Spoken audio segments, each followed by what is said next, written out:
Hi everyone, this is Adrian at 18 Echo SF.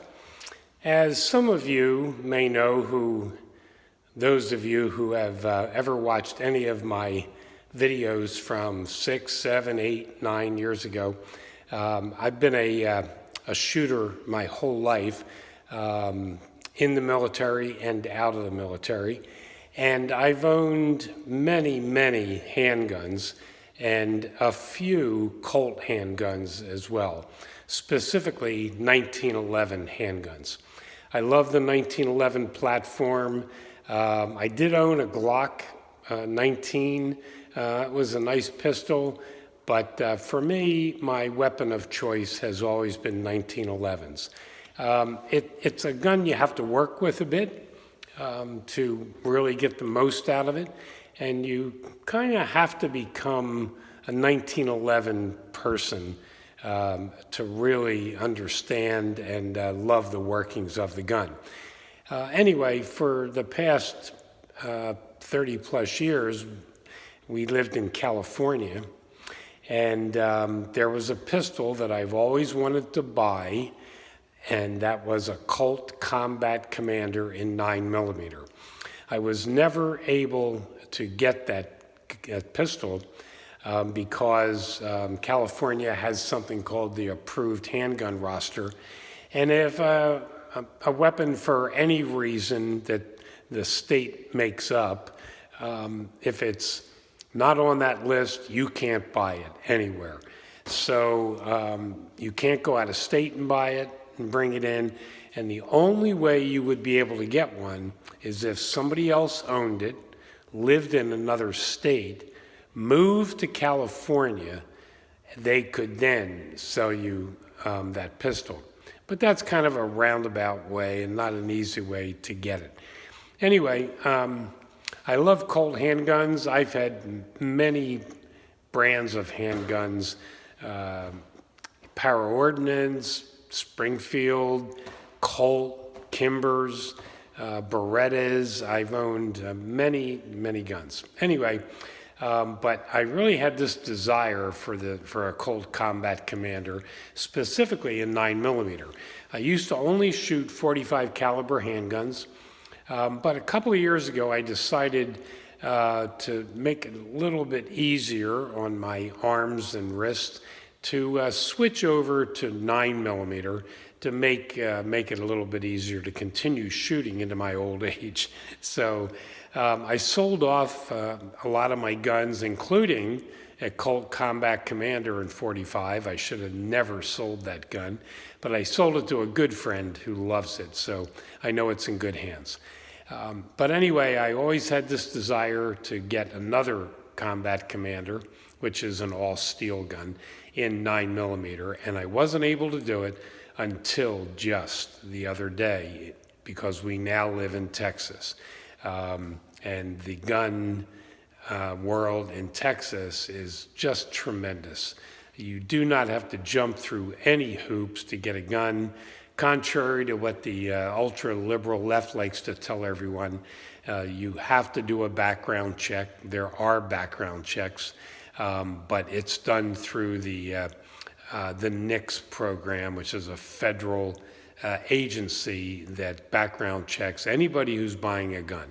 And you have to fill out an application at the store, and then they call NICS up, and they go through that entire application piece by piece and see if you will be approved. And they either say, yes, it's okay, or no.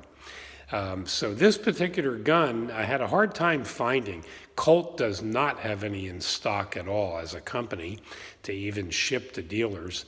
And I found this gun actually at a dealer in New Jersey.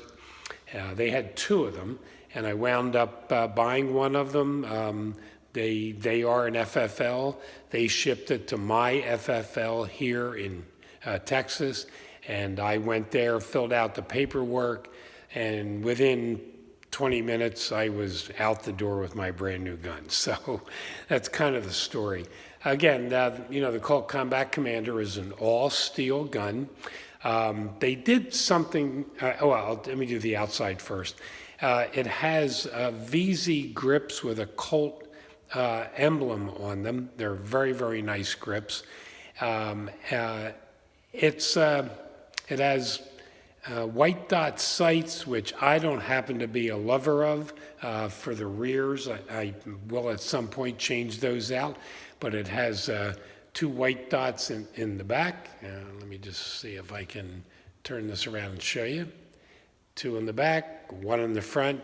And on some of my other guns, I had big dot sights, which I loved, with a complete blacked out rear sight.